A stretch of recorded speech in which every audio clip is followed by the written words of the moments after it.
नमस्कार, आप देख रहे हैं लोकमंच न्यूज और मैं हूं आपके साथ विवेक तिवारी। खबरों की शुरुआत करते हैं सबसे पहले यूपी से, जहां आज उत्तर प्रदेश की योगी सरकार ने शुक्रवार को अपने कार्यकाल के 4 साल पूरे कर लिए हैं। इस मौके पर मुख्यमंत्री योगी आदित्यनाथ ने प्रदेश की जनता के नाम एक चिट्ठी लिखी है, जिसमें उन्होंने पिछले 4 साल की उपलब्धियों को गिनाया है। योगी आदित्यनाथ ने अपनी चिट्ठी की शुरुआत पूर्व प्रधानमंत्री अटल बिहारी वाजपेयी की कविता के साथ की है।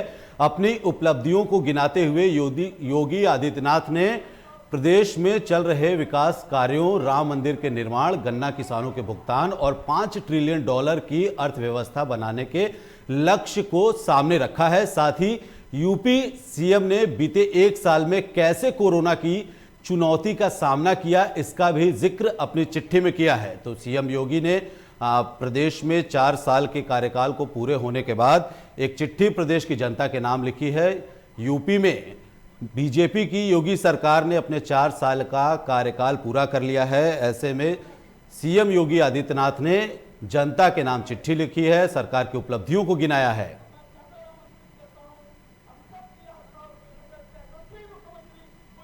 साथ ही आपको यह भी बता दें कि जगह जगह पर बीजेपी कार्यकर्ता जश्न की तैयारी में है। जश्न मनाया जा रहा है यूपी में 4 साल के कार्यकाल पूरा होने के बाद।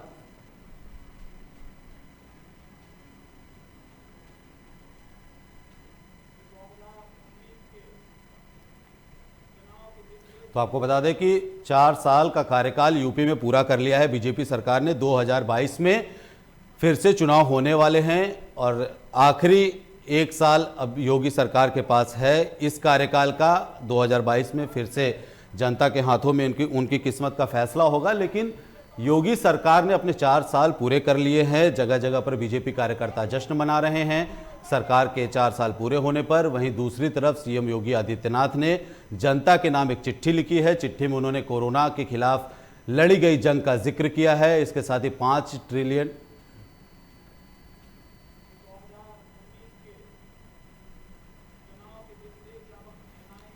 इसी के साथ हमारे संवाददाता लखनऊ से आसिफ बेग हमारे साथ जुड़ चुके हैं। सीधे उनसे जानते हैं कि सरकार के 4 साल पूरे होने पर क्या कुछ तैयारियां हैं और बीजेपी इस 4 साल के कार्यकाल को किस तरह से देखती है। जी आसिफ। जी, आपको बता दूं विवेक जी कि आज 4 साल पूरे हो चुके हैं बीजेपी सरकार के और यूपी सीएम योगी आदित्यनाथ ने कार्यक्रम भी आयोजित किया है और जनता को बताने की कोशिश की है कि उनके द्वारा जो कार्यकाल रहा है काफी स्वर्णिम रहा है बतौर मुख्यमंत्री के। और एक प्रेस कॉन्फ्रेंस कर यूपी सीएम योगी आदित्यनाथ ने संबोधित भी किया उसमें, जिसमें उन्होंने कहा कि प्रदेश में किसानों के हित के लिए कई कदम उठाए गए, उद्योग धंधों को बढ़ावा दिया गया और इसके साथ ही साथ जो है अपराधियों पर नकेल कसने के लिए पूरी तैयारी की गई। कई एनकाउंटर भी हुए और लोक कल्याण के लिए प्रदेश सरकार ने जो है कई महत्वपूर्ण कदम भी उठाए। और साथ ही साथ मुख्यमंत्री योगी आदित्यनाथ ने बताया कि प्रदेश में 59 नए थाने बनाए गए हैं। साथ ही साथ कई चौकियों का भी जो है शिलान्यास किया गया है। इससे अपराधियों पर लगाम लगेगी। अगर बात करें किसानों की तो किसानों के लिए भी कई योजनाएं चलाई गई जिसका सीधा लाभ जो है किसानों को मिल सके। वहीं दूसरी तरफ व्यापार के बारे में जो है अगर बात करें तो यूपी सीएम ने कहा कि फिल्म सिटी जैसे जो आयोजन हो रहे हैं, फिल्म सिटी के जरिए बेरोजगारों को रोजगार मिलेगा। इसके लिए कई सिनेमा स्टार से भी मुलाकात की जा चुकी है। और साथ ही साथ यूपी सीएम के अलावा प्रदेश भर में जो है कार्यक्रम आयोजित किए गए हैं, जिसमें जो है कई मंत्री जो है गांव-गांव जाकर बताएंगे कि जो 4 साल बीजेपी का रहा वह काफी जो है सराहनीय रहा। हालांकि जो है इस को लेकर काफी बड़े स्तर पर तैयारी भी की गई है। जी विवेक जी, योगी सरकार 4 साल पूरे कर चुकी है। सीएम योगी खुद आकर के जनता के नाम एक चिट्ठी लिखते हैं। क्या कुछ चिट्ठी में ऐसा खास है और किन बातों का ऐसा जिक्र किया गया है जिनसे कि आने वाले फिर से चुनाव में योगी सरकार जनता को रिझाने की कोशिश कर रही है? क्या ऐसा कुछ है इसमें? जी बिल्कुल, बता दूं कि जिस तरह से 2022 का चुनाव आने वाला है उसको लेकर बीजेपी ने भी पूरी तरह कमर कस ली है। और जो चिट्ठी जो है योगी आदित्यनाथ ने लिखी है उस जो है साफ तौर पर कहा गया है कि शुद्ध पे जन जन कल्याणकारी और विकास कार्यों को जोड़कर देखे तो सीएम योगी ने कहा है कि शुद्ध पेयजल की आपूर्ति हो रही है। साथ ही साथ किसानों को लेकर लंबी सिंचाई परियोजना लागू की गई है। गांव को मेन स्ट्रीम से जोड़ा जाएगा। इसके लिए सड़कों का जाल बिछाया जाएगा। गन्ना किसानों का करीब 1,27,00,000 का भुगतान भी जो है किया गया है। साथ ही साथ मुख्यमंत्री का ये भी कहना है कि 24 करोड़ जनता उनके साथ है। ऐसा जो है प्रदेश में माहौल बना है। साथ ही साथ जो है प्रदेश में निवेश का भी माहौल बनाया जा रहा है, जिससे जो है रोजगार को बढ़ावा मिल सके। और चिट्ठी के माध्यम से उन्होंने संदेश दिया है कि जो रोजगार की संभावनाएं हैं उसको आगे बढ़ाया जाएगा। साथ ही साथ जो है कानून व्यवस्था जो रीढ़ होती है सरकार की, और जी बिल्कुल, लॉ एंड ऑर्डर एक बड़ा मसला रहा था। और भूमाफियाओं को लेकर के अगर योगी सरकार के एक्शन प्लान की बात की जाए या फिर जिस तरह से जो माफिया प्रदेश में एक्टिव थे उन पर नकेल कसने की बात की जाए, तो इन 4 सालों में अगर पिछले 2 सालों को देखा जाए इन कार्रवाई के नजरिए से, तो उसको कैसा समझा जाए? कि जिस तरह से जो है बीजेपी सरकार का दावा है, वही विपक्षी दल लगातार हमलावर भी हो रहे हैं सरकार पर। चाहे कानून व्यवस्था की बात करें तो कानून व्यवस्था में आए दिन हो रही घटनाओं को लेकर जो है विपक्ष हमेशा बीजेपी सरकार को निशाने पर लिए रहता है। अगर बात करें किसानों की तो किसान कानून बिल को लेकर जो तीन कृषि बिल है उसको लेकर लगातार प्रदर्शन ही कर रहे हैं। वहीं बिजली, पेट्रोल, डीजल जैसे जरूरी जो चीजें हैं वो महंगी हो जा रही है। उस पर भी जो है यूपी सरकार और बीजेपी सरकार लगातार निशाने पर रही। अगर वही बात करें बतौर यूपी सीएम के दावों की, तो यूपी सीएम का ने साफ तौर पर यह भी कहने की कोशिश की है कि जो भी योजना थी उसमें किसी का नाम नहीं था। प्रदेश में प्रदेश का केंद्र की किसी योजना में नाम नहीं था, जिसको जो है बीजेपी ने कर दिखाया और सभी योजनाओं को समयबद्ध तरीके से पूरा कराया गया है। इसमें सरकार ने पूरी तरह रुचि ली है। और साथ ही साथ यूपी सीएम का यह भी दावा है कि आज हम लोग आवास योजना में नंबर 1 पर है। यूपी पूरी तरह नंबर 1 पर है। स्वच्छ भारत मिशन में वह आगे चल रहे हैं। 2 करोड़ से ज्यादा शौचालय बनवा चुके हैं। 4 साल पहले यूपी सीएम ने निशाना। जी आसिफ, आपका बहुत बहुत शुक्रिया तमाम जानकारी देने के लिए, हमसे जुड़ने के लिए। तमाम अपडेट हम आपसे फिर लेंगे। तो आपको बता दें कि योगी सरकार ने 4 साल का कार्यकाल पूरा कर लिया है। चलिए बढ़ते हैं आगे। उत्तर प्रदेश की योगी सरकार के 4 वर्ष पूरे होने पर बीजेपी हर जिले में सरकार की उपलब्धियों को लेकर जश्न मना रही है। इसी क्रम में हमारे संवाददाता ज्ञानेश गुप्ता ने मोहनलालगंज सांसद कौशल किशोर से खास बातचीत की है। क्या कुछ कहा है, आइए सुनाते हैं आपको। मतलब आज जो है योगी सरकार 4 वर्ष अपने पूरे कर रही है, तो क्या क्या उपलब्धियां हुई जिनकी वजह से आज जो है जश्न मनाया जा रहा है, हर जिले पे कार्यक्रम हो रहा है? योगी आदित्यनाथ जी की ये सरकार के आज 4 साल पूरे हो रहे हैं। सबसे बड़ी खास बात है कि केंद्र सरकार की जितनी नीति जो भी इनको सबको उत्तर प्रदेश में लागू करने का काम मुख्यमंत्री योगी आदित्यनाथ जी ने किया। इसके अलावा उनकी जो खुद की अपनी नीतियाँ यहाँ पर बनाई थी, जो कार्यक्रम बनाए थे, उनको भी उन्होंने ज़मीन पर उतारने का काम किया। इसके अलावा विधवा और वृद्धा पेंशन को 300 से बढ़ा के 500 किया। दिव्यांग पेंशन को 500 से बढ़ा करके 1000 किया। सांसद जी बताइए कि लगातार विपक्ष जो है महंगाई के मुद्दे पर हमलावर है, तो इस विषय पे भाजपा क्या कर रही है? महंगाई के सवाल पर विपक्ष केवल पेट्रोल और डीजल के दाम में बढ़े, गैस के जो दाम बढ़े हैं उसी पर हमला करने का काम करता है। तो कोई महंगाई नहीं है, तो केवल डीजल, पेट्रोल और गैस का कुछ दाम बढ़ा है, वो भी धीरे धीरे कम होता है। सांसद जी, अभी राहुल गांधी ने अपना बयान दिया था कि भाजपा जो है वो नुकसान का राष्ट्रीयकरण कर रही है। इस विषय पे आप क्या कहेंगे? राहुल गांधी जी को ये मालूम नहीं कि हमें क्या बोलना चाहिए, क्या नहीं बोलना चाहिए। राहुल गांधी जी उलूल जुलूल का बयान देते हैं कि बेहतर जो पार्लियामेंटेरियन होना चाहिए वो राहुल गांधी जी के अंदर वो नहीं है। तो कह रहा हूँ जो अच्छे काम सरकार ने किए हैं उनका समर्थन राहुल गांधी जी को करना चाहिए, और अगर कोई काम गलत लगता है तो उसमें पर्टिकुलर उनसे बात करनी चाहिए। मौखिक भी और सार्वजनिक भी करना चाहते हैं, पार्लियामेंट में उठाना चाहते हैं तो उठाना चाहिए। सांसद जी, आखिरी सवाल, किसान आंदोलन को लेके अभी भी कवायद चल रही है, आखिर ऐसा क्या है कि किसान आंदोलन समाप्त करने में केंद्र सरकार असफल साबित हो रही है? केंद्र सरकार असफल नहीं साबित हो रही है।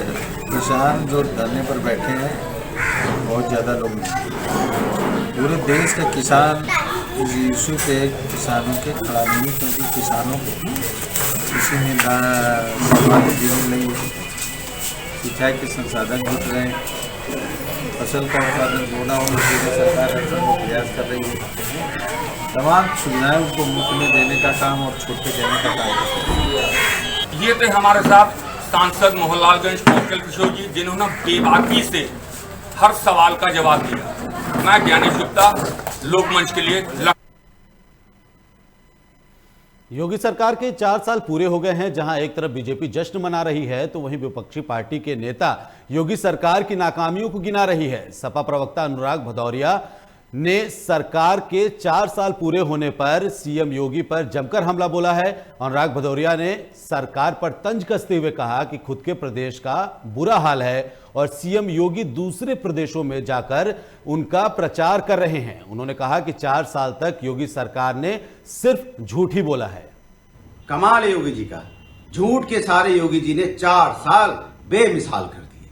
भाषणबाजी की कोरी और घूम घूम के दूसरे प्रदेशों में प्रचार करते रहे। उत्तर प्रदेश यहां अपराध से जूझता रहा, महंगाई से जूझता रहा, बेरोजगारी से जूझता रहा, महिलाओं पे अत्याचार होता रहा। यहां पे किसान धरने पे बैठा, उसकी मौतें होती रही और दूसरे के काम को अपना काम बताते रहे योगी जी। लेकिन पूरे 4 साल झूठ के सहारे बेमिसाल। कमाल है योगी जी का, झूठ के सारे योगी जी ने 4 साल बेमिसाल कर दिए। भाषणबाजी की कोरी और घूम घूम के दूसरे प्रदेशों में प्रचार करते रहे। उत्तर प्रदेश यहां अपराध से जूझता रहा, महंगाई से जूझता रहा, बेरोजगारी से जूझता रहा, महिलाओं पे अत्याचार होता रहा। तो इस वक्त की बड़ी खबर आपको बता दें, यूपी में कोरोना को लेकर सीएम ने सतर्कता बरतने के निर्देश दिए हैं। आपको बता दें कि सीएम ने 50% RT-PCR टेस्ट कराने को भी कहा है। आपको बता दें कि एयरपोर्ट, रेलवे स्टेशन और बस अड्डे पर एंटीजन टेस्ट और प्रभावी बनाने के निर्देश। जिलों में डेडिकेटेड कोविड अस्पताल को क्रियाशील रखने के निर्देश भी दिए गए हैं। इसके साथ ही इंटीग्रेटेड कमांड सेंटर को और सक्रिय करने के लिए सीएम ने कहा है।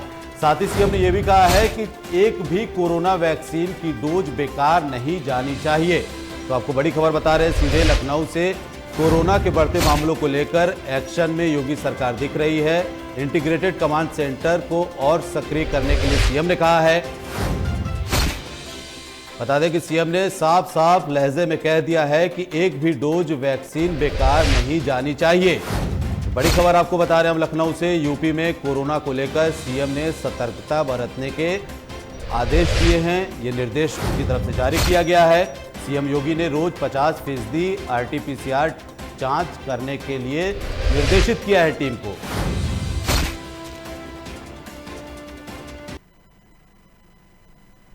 तो एक और बड़ी खबर आपको बता दें कि उत्तर प्रदेश में आज कुल 321 नए मामले कोरोना के सामने आए हैं। कोरोना की वजह से 2 लोगों की मौत भी हुई है। आपको बता दें इसके साथ ही 77 कोरोना मरीजों के साथ लखनऊ प्रदेश में टॉप पर बना हुआ है, जहां पर सबसे ज्यादा कोरोना केस अभी एक्टिव हैं। आपको बता दें कोरोना की वजह से पिछले 24 घंटे में 2 लोगों की मौत हुई है, वहीं 321 नए मामले सामने आए हैं। और इसी को नज़र में रखते हुए, इसी के एहतियातन ध्यान में रखते हुए सीएम योगी भी लगातार कोरोना को लेकर के एक्शन में नजर आ रहे हैं, थोड़े सख्त नजर आ रहे हैं। उन्होंने 50% RT-PCR टेस्ट कराने के लिए आदेश दिया है, निर्देशित किया है टीम को कि जगह जगह पर तैनात हो जाएं सार्वजनिक जगहों पर और टेस्ट करें, ज़्यादा से ज़्यादा टेस्ट करें, जिसमें 50% RT-PCR टेस्ट होना चाहिए। ताज़ा मामले हम आपको बता दें, 321 ताज़ा मामले प्रदेश में सामने आए हैं कोरोना के नए केस। वहीं 2 लोगों की मौत हुई है और 77 सबसे ज़्यादा कोरोना केस। अगर आप किसी पर्टिकुलर शहर की बात करें तो उसमें राजधानी लखनऊ टॉप पर बना हुआ है, जहां पर सबसे ज्यादा 77 एक्टिव केस सामने आए हैं।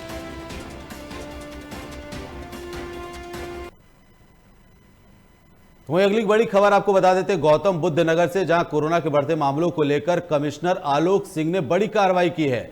जिले में 288 स्थानों पर पब्लिक एड्रेस सिस्टम के माध्यम से नागरिकों को जागरूक किया जा रहा है और पुलिस कमिश्नर कार्यालय सेक्टर 108 नोएडा में एलईडी डिस्प्ले का संचालन किया जा रहा है। पुलिस कमिश्नर कार्यालय सेक्टर 108 में कोरोना से बचाव को लेकर के जानकारी दी गई है। इसी के साथ सोशल डिस्टेंसिंग को भी ध्यान में रखने के लिए कहा गया है।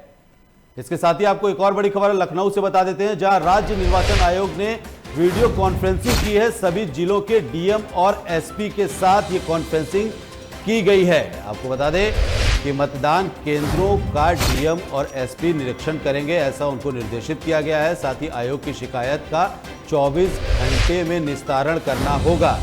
राज्य निर्वाचन आयोग की तरफ से पंचायत चुनाव को लेकर के ये अहम वीडियो कॉन्फ्रेंसिंग के जरिए एक बैठक की गई है, जिसमें डीएम और एसपी को चुनाव कराने की पूरी जिम्मेदारी सौंपी गई है। आयोग की शिकायतों का 24 घंटे में निस्तारण करना होगा, ये कहा गया है आयोग की तरफ से। इसके साथ ही बोर्ड परीक्षा को देखते हुए पोलिंग सेंटर बनाए जाएंगे।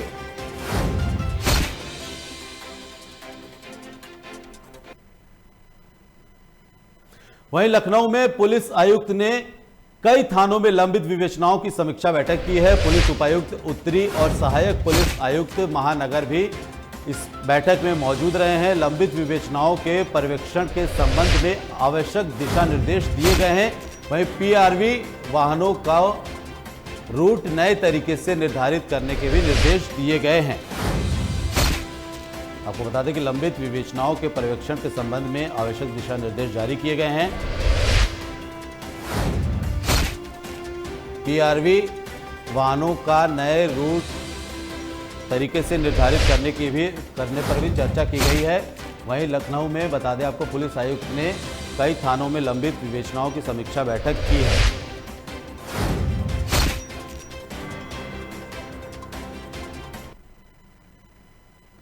एक और बड़ी खबर से आपको रूबरू करा देते हैं, जहां पूर्व सांसद अन्नू टंडन को 2 साल की सजा का ऐलान कर दिया गया है। बता दें कि ट्रेन रोकने पर एमपी एमएलए कोर्ट ने यह सजा सुनाई है। सभी दोषियों पर 25-25 हजार रुपए का जुर्माना भी लगाया गया है। बता दें कि आरपीएफ ने 12 जून 2017 को ये एफआईआर दर्ज कराई थी, जिसमें ट्रेन रोकने का आरोप लगा था सांसद पर।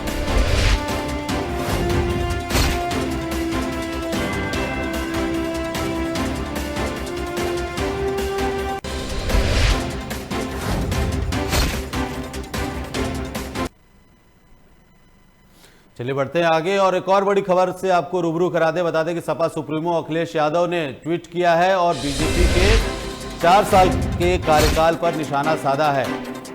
अखिलेश यादव ने यह ट्वीट किया है। उन्होंने अपने ट्वीट में लिखा, आज उठेगी कृष्ण की धरती से हलधर बलराम की पुकार, किसानों की महापंचायत बदलेगी अपने देश का इतिहास। जहां एक तरफ देश में किसानों की महापंचायत चल रही है, योगी सरकार के 4 साल पूरे हुए हैं, वहीं ऐसे में पूर्व सीएम अखिलेश यादव ने सीएम योगी आदित्यनाथ पर ट्वीट कर हमला बोला है, सरकार पर हमला बोला है। अखिलेश यादव ने ये ट्वीट किया है, जिसमें उन्होंने लिखा है, आज उठेगी कृष्ण की धरती से हलधर बलराम की पुकार,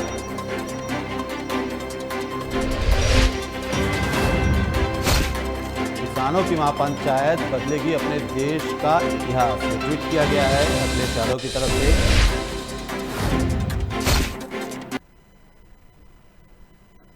बढ़ते आगे और भोजपुरी कलाकार खेसारी लाल यादव पर भी मुकदमा दर्ज किया गया है। बड़ी खबर आपको बता रहे हैं, खेसारी लाल पर गडम्बा थाने में यह मुकदमा दर्ज हुआ है, जहां सोशल मीडिया पर गाली गलौज को लेकर मुकदमा दर्ज किया गया है। फिल्म निर्देशक आर पांडे ने यह एफआईआर दर्ज कराई है खेसारी लाल यादव के खिलाफ। आपको बता दें कि भोजपुरी फिल्मों के सुपरस्टार हैं खेसारी लाल यादव और उनके खिलाफ यह मुकदमा दर्ज किया गया है गाली गलौज के आरोप में। और यह मुकदमा दर्ज कराया गया है फिल्म निर्देशक आर पांडे की तरफ से ये एफआईआर दर्ज कराई गई है खेसारी लाल यादव के खिलाफ। उन पर सोशल मीडिया प्लेटफॉर्म पर गाली गलौज करने का आरोप है।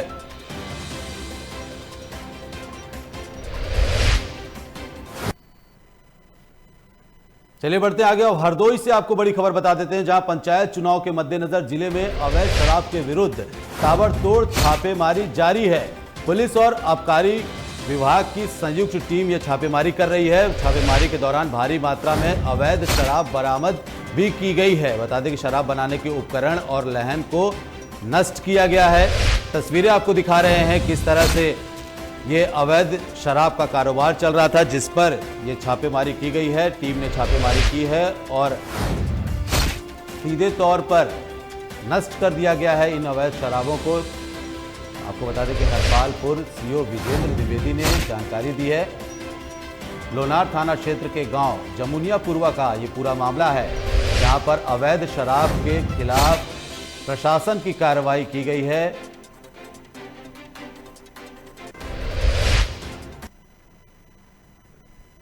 अगली बड़ी खबर आपको बता रहे हैं बदायूं से, जहां बोलेरो और ट्रैक्टर के बीच भिड़ंत हुई है। टक्कर के बाद आग का गोला बन गई बोलेरो।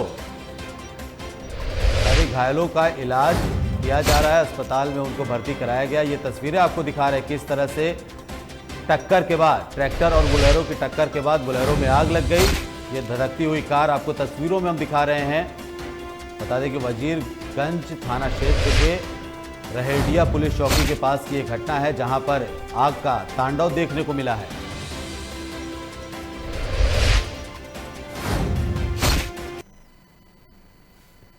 चलिए बढ़ते हैं आगे और कानपुर का हृदय कहे जाने वाले लक्ष्मीपत सिंघानिया कार्डियोलॉजी में बुधवार को उत्तर प्रदेश सरकार के कैबिनेट मंत्री चिकित्सा शिक्षा वित्त एवं संसदीय कार्य मंत्री सुरेश कुमार खन्ना ने भोजनालय का शुभारंभ किया। हृदय रोग संस्थान में कम से कम 800 मरीज रोज आते हैं, जिनके साथ उनके परिजन भी होते हैं। इतने मरीजों को देखने में बहुत समय लग जाता है। संस्थान ने एक तरफ से तीमारदारों के खाने की व्यवस्था की गई है। आपको बता दें कि 78,23,000 में भोजनालय बनेगा। इस भोजनालय में हर रोज 1,000 लोगों का खाना बनेगा। वहीं इस दौरान शिक्षा मंत्री ने 8 मंजिला डॉक्टर रेजिडेंस ब्लॉक का शिलान्यास किया है। इस मौके पर उत्तर प्रदेश सरकार की राज्य मंत्री नीलिमा कटिहार, सांसद देवेंद्र सिंह भोले, विधायक महेश द्विवेदी, संस्थान के डायरेक्टर डॉक्टर विनय कृष्णा समेत तमाम लोग मौजूद रहे।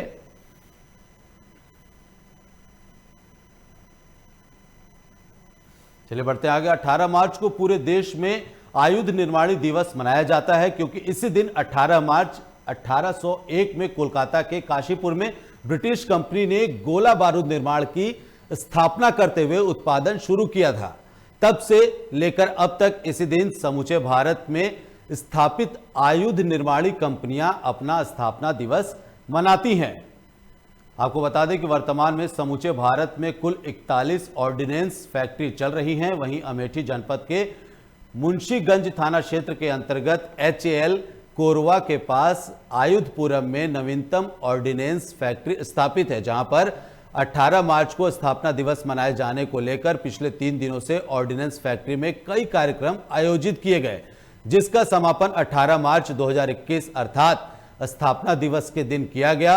स्थापना दिवस के दिन अत्याधुनिक हथियारों की प्रदर्शनी का उद्घाटन ऑर्डिनेंस फैक्ट्री के GM संदीप जैन और महिला कल्याण समिति की अध्यक्षा सुमन जैन के द्वारा संयुक्त रूप से किया गया है। इस दौरान ऑर्डिनेंस फैक्ट्री के महाप्रबंधक ने कहा कि अभी यहां पर शस्त्रों के उपकरण बनाए जाते हैं, लेकिन जल्द ही यहां पर अत्याधुनिक असाल्ट राइफल AK-203 का निर्माण भी शुरू कर दिया जाएगा। ये हम लोग ऑर्डिनेंस फैक्ट्री डे मना रहे हैं, जो आयुध निर्माणियों में 18 मार्च को सबसे पहला प्रोडक्शन शुरू हुआ था 1802 में काशीपुर में। तो उसकी यादगार में हम ये दिन मनाते हैं, आयुध निर्माणी डे। और इस दिन हम लोग ये प्रदर्शनी लगाते हैं, और इस प्रदर्शनी में ताकि हमारे परिवार और जो आसपास के लोग देख सके कि आयुध निर्माणियाँ क्या क्या चीज़ें बना रही हैं, अवगत हो कि हम लोगों का क्या क्या कंट्रीब्यूशन इंडियन आर्मी को है और इस समाज को। देखिए, ये जितनी भी गनें यहाँ पर हैं, ये सबसे आधुनिक गन जो आज की डेट में कहीं भी पूरे देश में या फिर विदेशों में चल रही हैं, ये उन गन को पूरे उनके कंपेरेबल हैं ये सारी गनें। और जो भी आर्मी की जो लेटेस्ट रिक्वायरमेंट है आज की डेट में वेपन की, उनकी हर रिक्वायरमेंट पे लगभग ये गन खरी उतरती है। और जो आगे जो हम लोग AK-203 की जो बात कर रहे हैं, वो भी आप ये मानिए कि लगभग ये गन जो है वो सारी गनें उसी लाइन पे ही बनी हुई है। और AK-203 तो फिर ऐसी गन है जिसके बारे में मेरे ख्याल से तो फिलहाल इस बुलेटिन में इतना ही। तमाम खबरों के लिए आप जुड़े रहिए लोकमंच न्यूज़ के साथ। नमस्कार।